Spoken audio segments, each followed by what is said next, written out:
Today we get fucked by the big long dick of YouTube.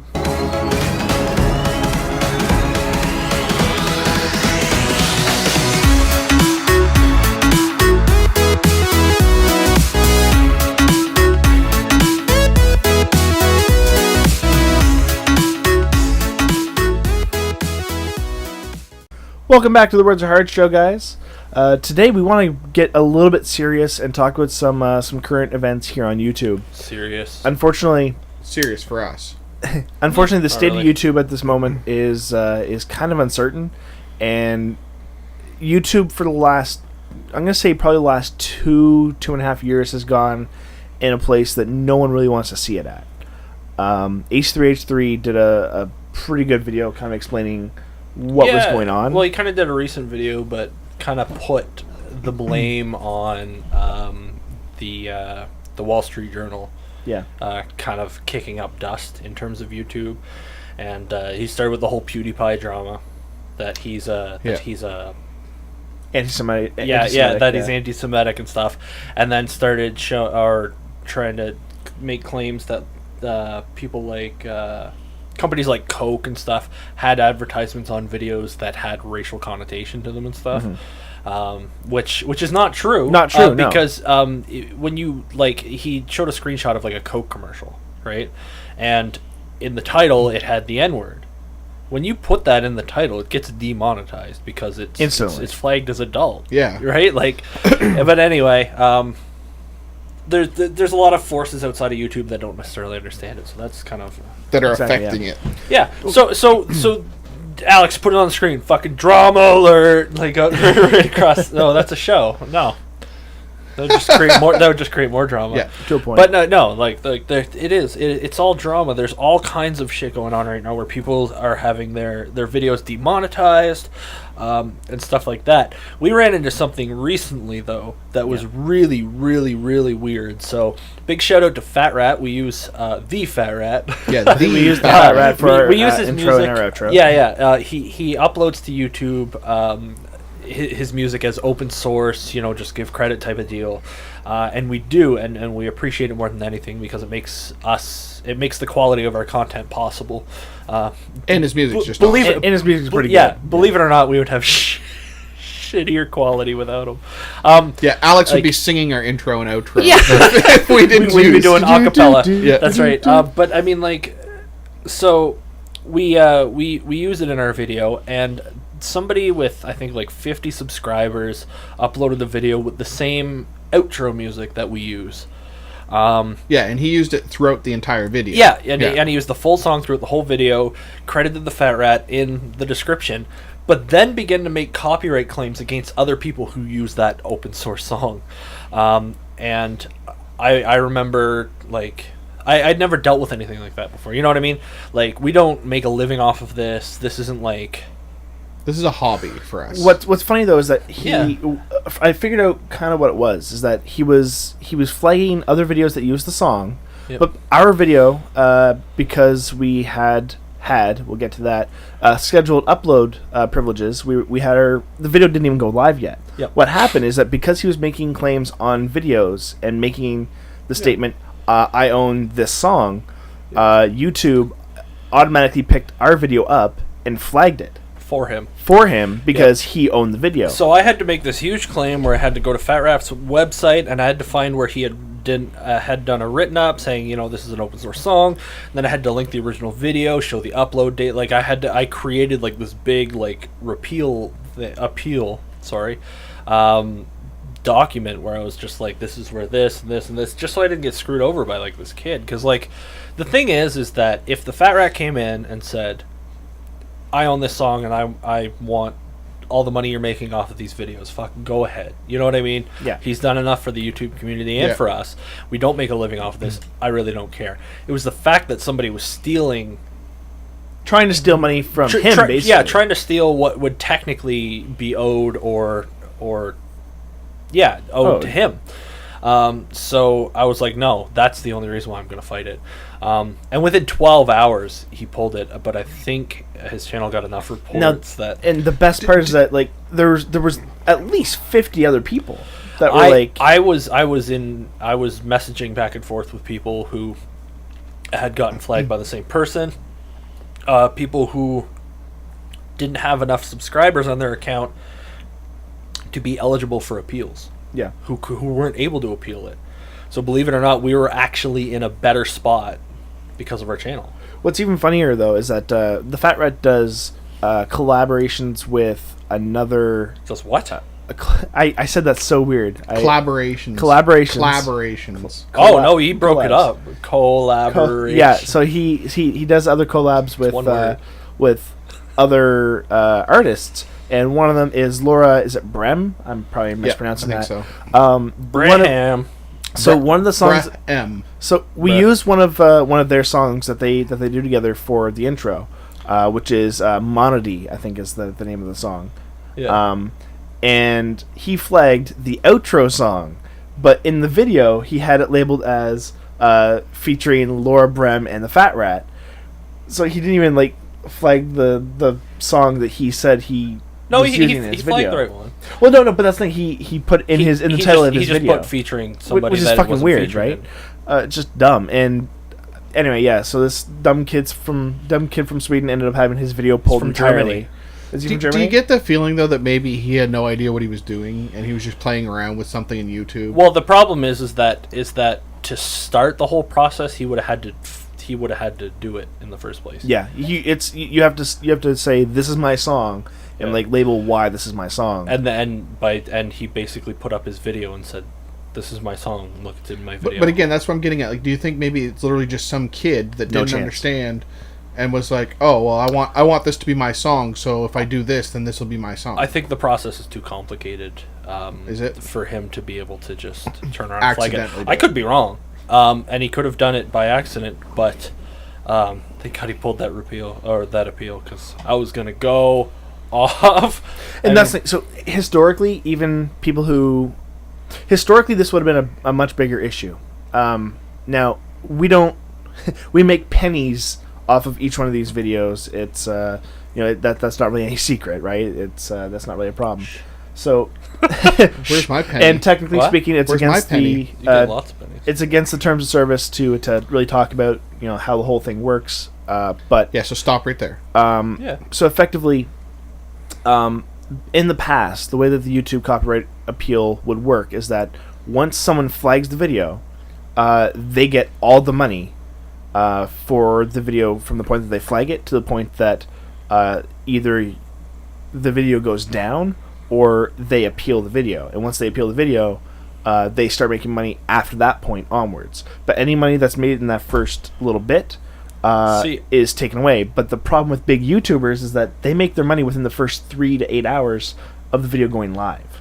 So that used to be a big issue. So now it doesn't work like that. It's put into a holding pool, and then it's awarded at the end. My problem is that we understand it, but your explanation was so convoluted that I think everybody just zoned out at this point. Potentially, maybe. We just lost all of our... Yeah, all those pennies just went down the drain because everybody just stopped watching. I don't think that there's any reason to get into details explaining it. It's just something that happened. Somebody made a copyright claim on our video who didn't own the music that he was claiming. Yeah. Let's talk about our other drama. But that Mike screwed up. The big drama. I didn't actually. I didn't. Oh, you figured it out, did you? I use AdBlock Plus, so yeah. I use AdBlock on YouTube. I don't probably should say that on YouTube. But anyway. So, yeah, our video. Go ahead. I don't know which video, but our channel was flagged for our Google AdSense account, saying that we had been clicking on our own ads. So that's a thing. And anyway, so they suspended the AdSense account for 30 days, so we're unable to schedule videos and other little treats that we kind of took for granted, I guess. Basically. But I mean, it's not something that we had done. I mean, Alex uploads the video, and that's where his viewership of it stops. Effectively. I review it in the editor and add the annotations, and that's where my involvement stops. And if I watch it, I'm watching it logged in as myself because I can never remember the username and password for our YouTube account. So, but it's been linked to your IP address. Did you click on ads? I don't see ads because, like you, I use AdBlock Plus. Exactly. So, I clicked on one ad in my entire life, and I don't even know if I did it on our channel or not, but it was for, I think, an app called Grammarly, and I was like, that looks interesting, I wanted to try it. And I actually, I clicked the ad, I downloaded it, and I used the app, to try it out. So, I mean, you actually use it, right? Yeah, so, I wasn't, being facetious or anything, I was just like, oh, I legitimately want to look at that. That looks cool, let's try it, yeah. But I mean, I've never, my issue is that even one click is against their terms of service. Yeah. And what if somebody accidentally clicked on an ad? You know what I mean? What if your kid walks so up easy. and opens your browser and starts clicking? Well, no, realistically, yeah. Well, I mean, and literally, what we're trying to say is that anything can happen. Anything. I just thought of something because, if I'm logged in at home and it's being traced by IP address. Yeah. Because you're also logged into our channel. At one point, one of my 6 roommates decides to watch one of our videos out of nowhere, that might be linked, to the same. I don't think it is. It shouldn't be. Hopefully, here's the thing too: is that I have 2 other YouTube channels that are they're partnered. We're not going to talk about your dirty other secrets. Calm down. So, when I was younger, your failed other channel. Yeah, when I first started it, we're not associating with those at all. When I first started the first channel and I got the AdSense put onto it, the partnership, I was actively clicking on the ads on those videos. I didn't read the terms of service, because who reads the terms of service? This is years ago, and nothing happened with those channels. Well, they don't flag stuff too much anymore. But I mean, yeah, and I don't mind because we don't make any money off of this. But when when YouTube starts demonetizing videos for people we mentioned before, H3, I think Jenna Marbles got flagged with a few people who make a living. Yeah, this is people's livelihoods, and their videos are being demonetized. I think Philip DeFranco said he saw messages about it on Twitter, and he was like, "Oh, I wonder if that happened to me." He literally did not get notified, and he was like, "I wonder if that happened to me." And he goes into his videos and. He said he had pages of demonetized videos. Yeah, I think there really. Yeah. I think there's 83 in total, and it was because he wasn't advertiser friendly. Now the thing with Philip DeFranco is that there's a lot of advertisers that are apparently pulling out of YouTube because there's a lot of people who started like I said, they went to Coca-Cola and they're like, "Did you know that your ads are playing over top of a video of some guy lighting his farts on fire?" And stuff that you don't want to be associated with. And they were like, "Oh, I didn't know that." Because don't play stupid. It's the fucking internet. If you're going to advertise on the internet, you're going to be advertised over some really weird stuff. Shitty things. The whole advertiser-friendly thing? Yeah. Companies weren't pulling out. YouTube said, "Oh, we're making it." We had complaints. No one complained. It was not until after people, like you said with the Wall Street Journal, they were saying, "Oh yeah, these videos are showing up on racist and that's when people started complaining and pulling ads. One of the interesting things that Ethan pointed out is that the guy from the Wall Street Journal who was writing these articles about PewDiePie's an anti-Semite. These videos aren't advertiser friendly and stuff, apparently had put out a tweet at one point. Ethan went back through his Twitter account and he had tweeted at one point, "Just went to my first Hanukkah party,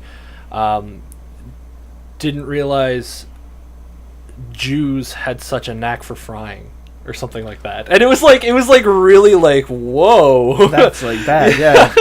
And he's like, "What are you trying to say, dude?" That's something though that you're right, it sounds terrible, but I could see when you're typing it, you're not necessarily meaning it as a terrible thing. Yeah. But anyway, as Ethan pointed out, he's like, now that everything's being demonetized, I guess I can go apply at McDonald's. He's just like, because I have such a knack for frying, being a Jew, right?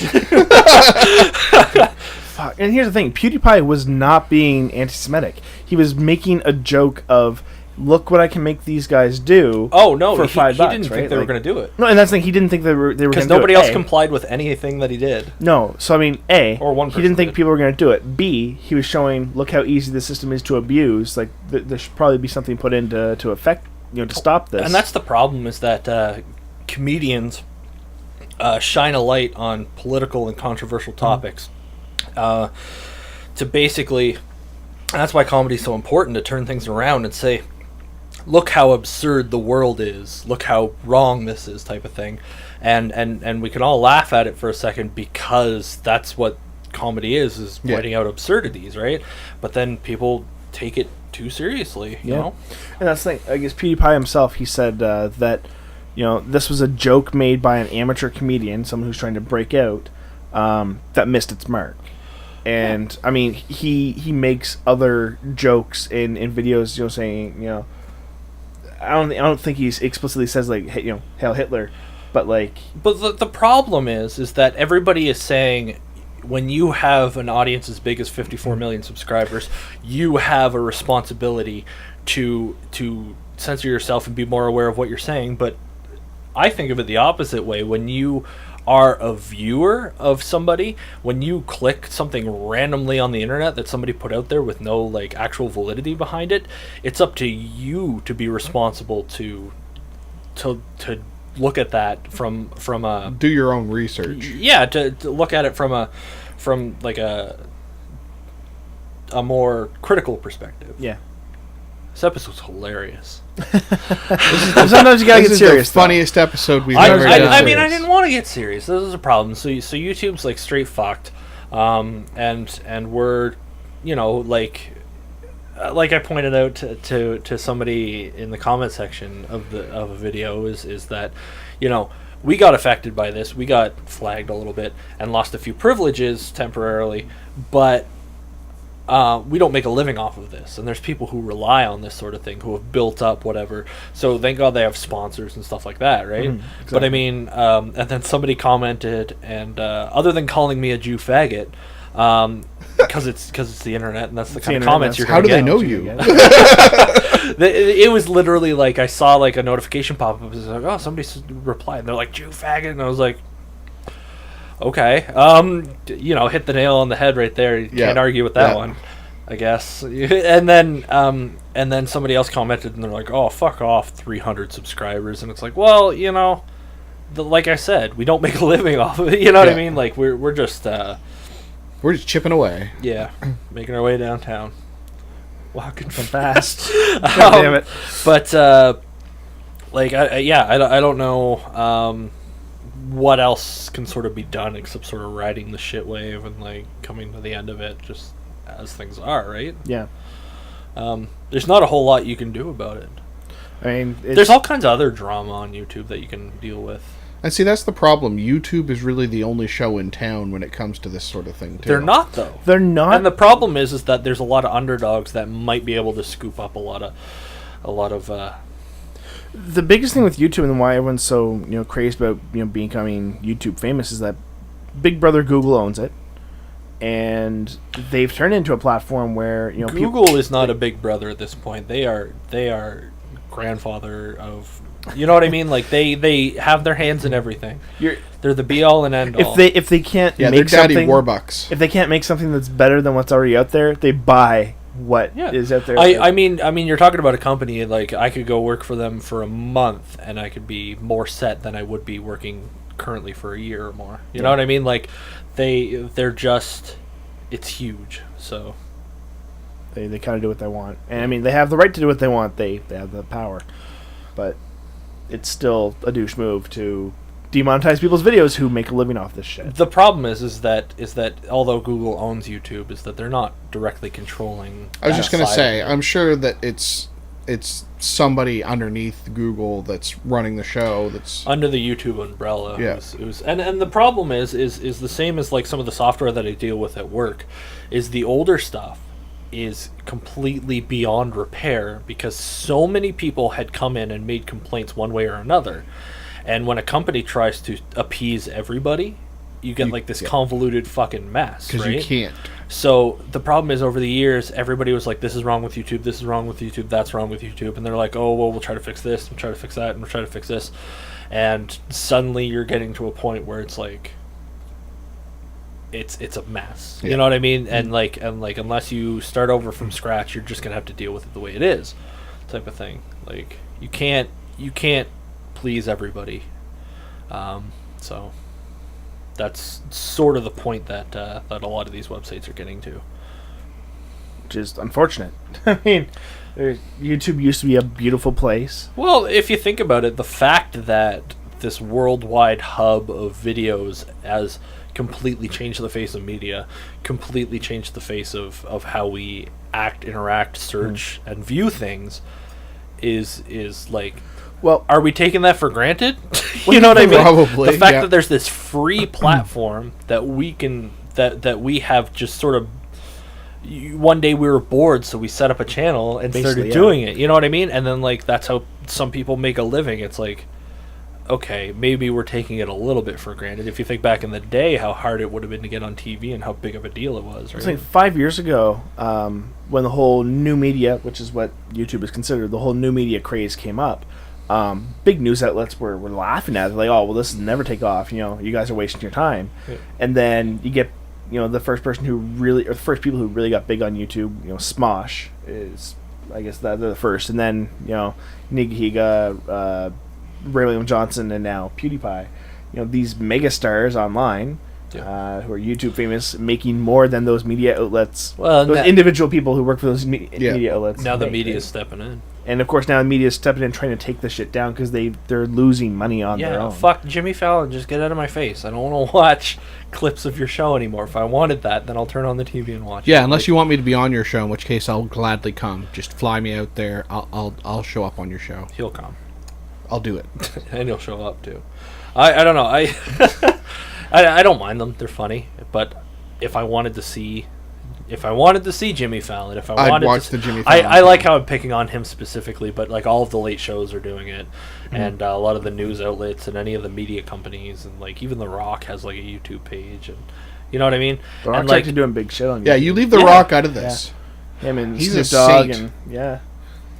Snoop Dogg's doing I love Snoop Dogg because there's something so weirdly innocent about him.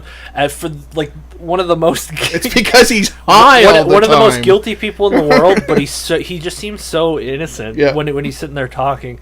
I remember he reposted one of Frankie McDonald's videos, where Frankie was pretending to run away from tigers, and Snoop Dogg just puts, "What he doing?" And I could not stop laughing because I'm picturing Snoop Dogg just looking and going, what are you doing? And it's just like it's just funny because you have this guy who like grew up on the streets and he's supposed to be rough and he was in gangs and stuff, and he's like this crazy rapper, and then all of a sudden he's just sitting there and he's just like, you know, cooking show with Martha Stewart, and it's funny as shit. He's actually doing the cooking show with Martha Stewart, isn't he? Yeah, that's funny. Remember, only one of these two is a convicted felon. Yeah, that's right. Martha Stewart. I don't know. Enough about Snoop Dogg. Snoop Dogg. But I mean, yeah. So a lot of drama going on. Lessons learned there. I don't want to say fuck YouTube because I've been inside you for like 10 years, but fuck YouTube. My lesson learned is this is probably going to be the last episode we're going to be aired because we're going to be taken down after this. Lessons learned. I mean, when you're talking about a free service, sometimes you just gotta ride the shit wave and voice crack in your outros. Thanks for watching that episode of the Words of Heart Show, guys. Leave your comments down below of comments that you want to see us, or of topics that you want to see us do next time. Also leave a request there so that we can do something dumb at the end of it. If you like this video, leave a like, share this video with your friends so we can get more exposure. If you want to subscribe to more stuff, you can click between Mike and Greg. If you want to see a list of our other videos or another video, you can click between me and Mike. Thanks for watching.